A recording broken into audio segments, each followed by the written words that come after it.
സാറേ ഓടിക്കോ.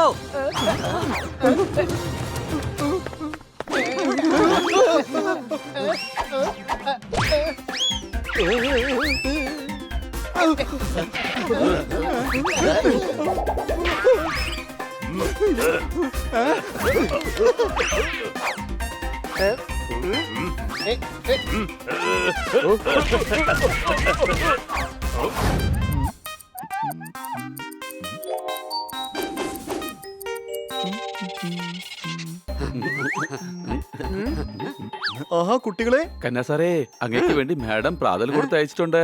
അത് ശരി, കൊള്ളാം.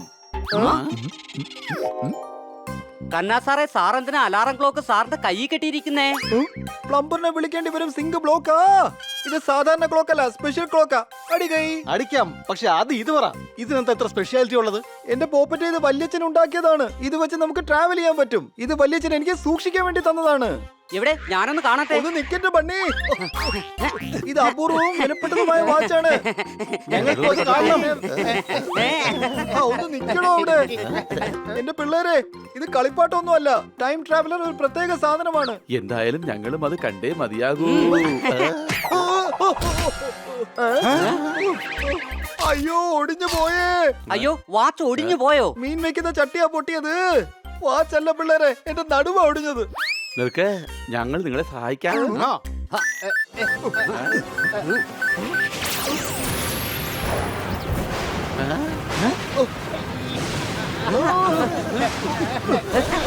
കന്നാ സാറേ, സാറിന്റെ കയ്യിലെ വാച്ച് എന്തിനാ ഇങ്ങനെ മിന്നിക്കളിക്കുന്നേ? വാച്ച് ചീത്തയെന്നാ തോന്നുന്നേ. എനിക്കത് ശരിയാക്കാൻ അറിയാം.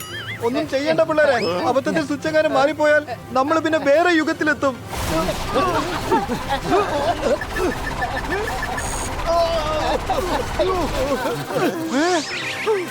യുഗത്തിൽ എത്തുമെന്നല്ല, ദാ എത്തിക്കഴിഞ്ഞു. സംശയമുണ്ടോ?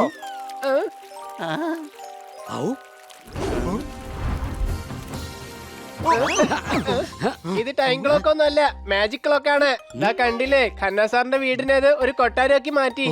വീട് കൊട്ടാരാക്കിയതല്ല, നമ്മളിപ്പോ ഒരു കൊട്ടാരത്തിലാണ്. അതും മുഗളന്മാരുടെ സമയത്തുള്ള. വേഗം വാ, ഇവിടുന്ന് പോകാം. ഇത്രയും ദൂരം വന്ന സ്ഥിതിക്ക് ഒന്ന് കറങ്ങിയിട്ട് പോകാം. ശരി, എല്ലാം പെട്ടെന്ന് വേണം.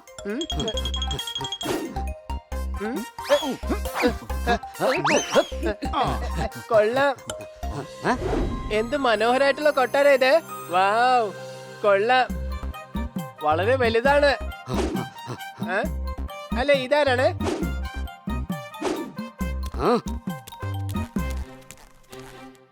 ആരോ ഇങ്ങോട്ട് വരുന്നുണ്ട്. ദേ നോക്ക്. എന്റെ അമ്മോ, ഇത് മിർസ കാഫിലാണ്. 18th സെഞ്ചുറിയിലെ ഏറ്റവും വലിയ കവി. ഞാൻ ഇദ്ദേഹത്തിന്റെ ഒരു വലിയ ഫാനാണ്. എനിക്ക് അദ്ദേഹത്തെ ഒന്ന് പരിചയപ്പെടണം. എന്തായി ചെയ്യുന്നത്? ഈ വേഷത്തിൽ അങ്ങനെ കണ്ടു കഴിഞ്ഞാ ഫാൻ തലയിലിട്ട് കൊന്നുകളയും. പക്ഷെ ഈ കാലഘട്ടത്തിൽ ഫാൻ ഇല്ലല്ലോ. സംശയമുണ്ടോ? സ്റ്റൂളിൽ കയറി നിന്ന് വൃത്തിയായി തുടക്കാൻ ഫാൻ. പരിചയപ്പെടാൻ പറ്റില്ല. ഒന്ന് കാണെങ്കിലും ചെയ്തോട്ടെ ഞാൻ. അയ്യോ, അയാൾ ഇങ്ങോട്ടാ വരുന്നത്. ഓടിക്കോ.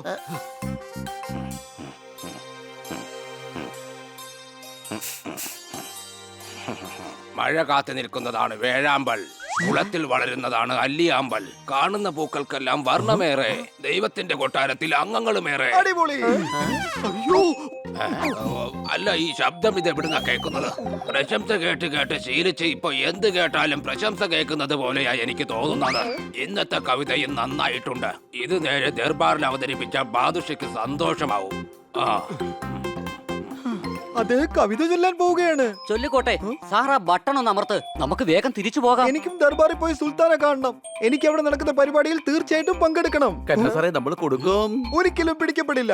നമ്മൾ ഈ കാലഘട്ടത്തിലെ ഡ്രസ് ഇട്ടുകൊണ്ട് തന്നെ പോകും. ഇങ്ങനെ നമ്മളെ കൊലക്ക് കൊടുക്കാനുള്ള എല്ലാ പ്ലാനും ആലോചിച്ച് വെച്ചിരിക്കുക. സംശയമുണ്ടോ? പനി വന്നു കഴിഞ്ഞാൽ നമ്മൾ ആശുപത്രിയിൽ പോണം. ആ ദർബാറിൽ വെച്ച് എനിക്കും കവിത ചൊല്ലണം. ശരി, ആയിക്കോട്ടെ. കവിത കഴിഞ്ഞാൽ ഉടൻ തന്നെ നമ്മൾ പോകും. ഇങ്ങനെ പോയാൽ പിടിക്കപ്പെടും. നമുക്ക് വേഗം വേഷം മാറാം. ഐഡിയ.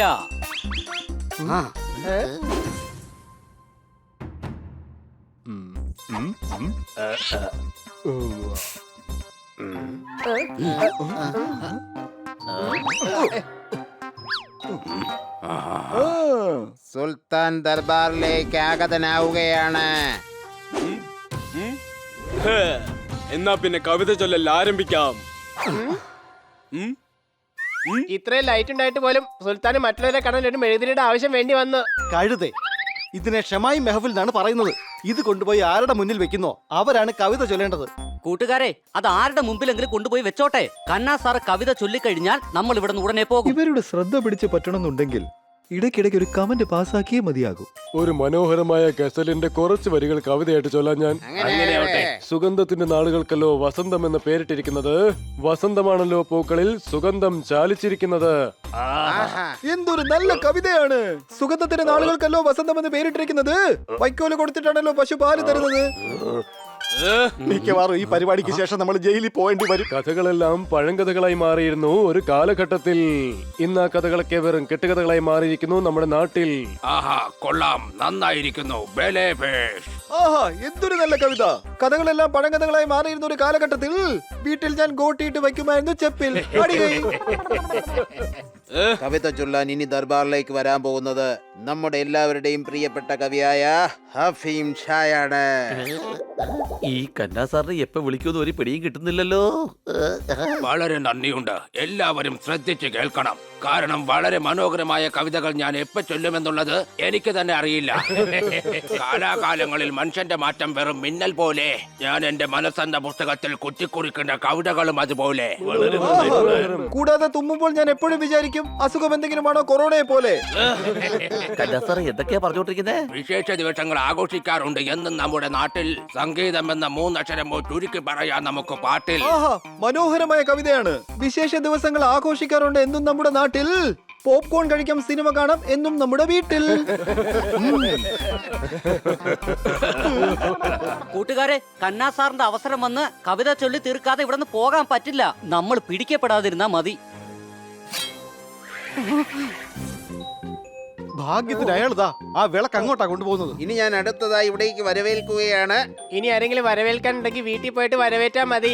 ഇനി ഈ വിളക്ക് നേരെ ഖന്നാ സാറിന്റെ അടുത്തേക്ക് മാത്രമേ പോകൂ.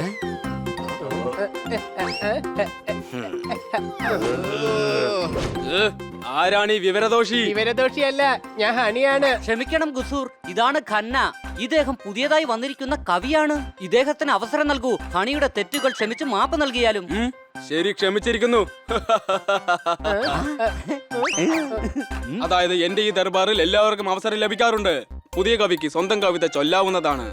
സിംഹാസനത്തിലിരുന്ന് ഈ കൊട്ടാരം ഭരിക്കുന്ന താങ്കളെ ഷെഹൻഷാ എന്ന് വിളിക്കും. കവിത ചൊല്ലാൻ പോകുന്ന കവിയെ തീർച്ചയായും ഖന്ന എന്ന് വിളിക്കും. അടികൈ. ഇപ്പോ കേട്ട കവിതയ്ക്ക് ഗുണമില്ല. ഇതിനെ കവിത എന്ന് പറയാനാവില്ല. കലയെ അപമാനിക്കുന്നത് ശരിയല്ല. എന്താ, ശരിയല്ലേ? എന്റെ കവിതകൾ ദേ ഈ കൊട്ടാരത്തിൽ മുഴുവൻ പാട്ടായി. എനിക്ക് സന്തോഷമുണ്ട്. എന്റെ ആദ്യ കവിതയിൽ തന്നെ എല്ലാവരും ഫ്ലാറ്റ് ആയി. അടികൈ. ഖന്നാ സാർ നമ്മുടെയൊക്കെ പുക കണ്ട ഇവിടെ എണീറ്റ് പോവുള്ളൂ. സംശയമുണ്ടോ? കൊതുകിന്റെ കടി കൊണ്ടാൽ കോവറ കഴുത ഒരിക്കലും ചാകില്ല. ആഹാ, എന്താ ഒരു കവിത. കൊതുകിന്റെ കടി കൊണ്ടാൽ കോവർ കഴുത ഒരിക്കലും ചാകില്ല. കൊള്ളാം, കൊള്ളാം. കൊതുകിന്റെ കടി കൊണ്ടാൽ ഒരിക്കലും കോവറ കഴുത ചാവില്ല. ചക്കയുടെ ചെറം ഉടുപ്പിൽ വീണാൽ അതൊരിക്കലും കഴുകിയാലും പോവില്ല. അടികൈ. കഴിഞ്ഞ ദീപാവലിക്ക് ഞാൻ പൊട്ടിച്ചു ഒരു അടിപൊളി ഗുണ്ട്. വീട്ടിൽ ദോശയോടൊപ്പം ഞാൻ ചട്നിയും ഉണ്ടാക്കിയിട്ടുണ്ട്. അടികൈ. മറ്റൊരു നല്ല കവിത കൂടി ഞാൻ ചൊല്ലാം. നല്ല നേന്ത്രപ്പഴം കിട്ടിക്കഴിഞ്ഞാൽ ഞാൻ 1-2 തിന്നും. വെള്ളം തളിച്ചു കഴിഞ്ഞാൽ ഏത് പച്ചക്കറിയും ഫ്രഷ് ആണെന്ന് തോന്നും. അടികൈ. എല്ലാവരും അടികൈ. ഖടാക്. ഇയാള് കവിത എന്ന കലയെ അപമാനിക്കുകയാണ്. ഇയാളെ വേഗം പിടിച്ച് തുറുങ്കിലടയ്ക്ക്. വേഗം പിടിച്ചു കെട്ടി കൊണ്ടുപോയവനെ.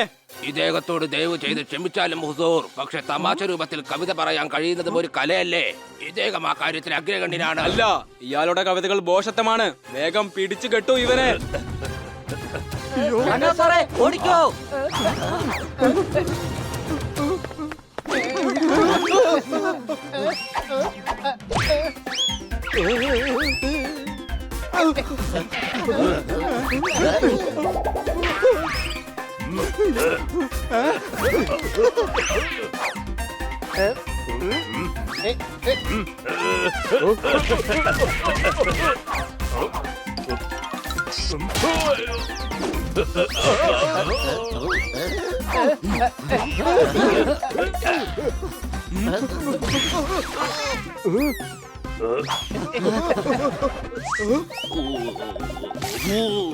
തെറ്റുപറ്റി ക്ഷമിക്കൂ സുൽത്താൻ. ഈ തൂവാല പിടിക്ക് മുഖം വൃത്തിയാക്കാൻ. ഇങ്ങനെ ഒരു അവസരത്തിലും കവിതയോ? എനിക്ക് വളരെ സന്തോഷമായി. ഇതാ എന്റെ വക ഒരു സമ്മാനം.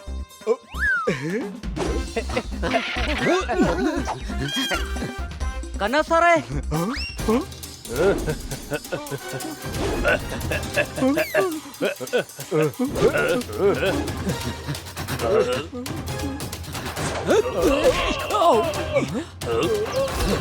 ഓടിക്കോ. അല്ല നമ്മളെന്തെങ്കിലും കിടന്ന് ഓടുന്നേ? വാച്ച് കയ്യിലുണ്ടല്ലോ, തിരിച്ചു പോവാം നമുക്ക്. ഈ കഴുതക്ക് ഇങ്ങനെയുള്ള സമയങ്ങളിലാണല്ലോ ബുദ്ധി തെളിയുന്നത്. സംശയമുണ്ടോ? കന്നാ സാറേ, വേഗം വാച്ചിലെ സ്വിച്ച് അമർത്ത്.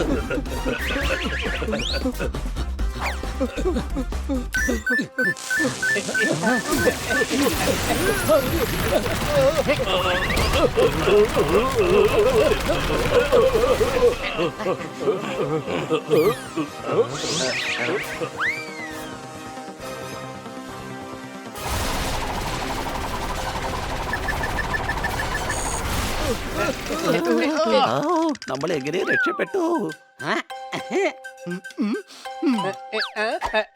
എന്റെ പിള്ളേരെ, എന്നെ അവിടെ തന്നെ വിട്ടിട്ട് പോന്നാ മതിയായിരുന്നു. അതെന്താ? കാഫിൽ സാർ എന്റെ ഫാൻ ആയി കഴിഞ്ഞു. ദാ ഈ തൊപ്പി എനിക്ക് ഗിഫ്റ്റ് ആയി തന്നു. ഞാൻ അവിടെ ഉണ്ടായിരുന്നെങ്കിൽ എല്ലാവരെയും എന്റെ ഫാൻ ആക്കി മാറ്റിയേനെ. അവിടെ നിന്നിരുന്നെങ്കിലേ അവര് സാറിനെ ഫാനാക്കി കെട്ടി തൂക്കിയാനെ. സംശയമുണ്ടോ?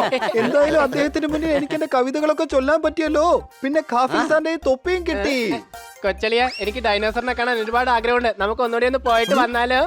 അയ്യോ, വേണ്ടേ.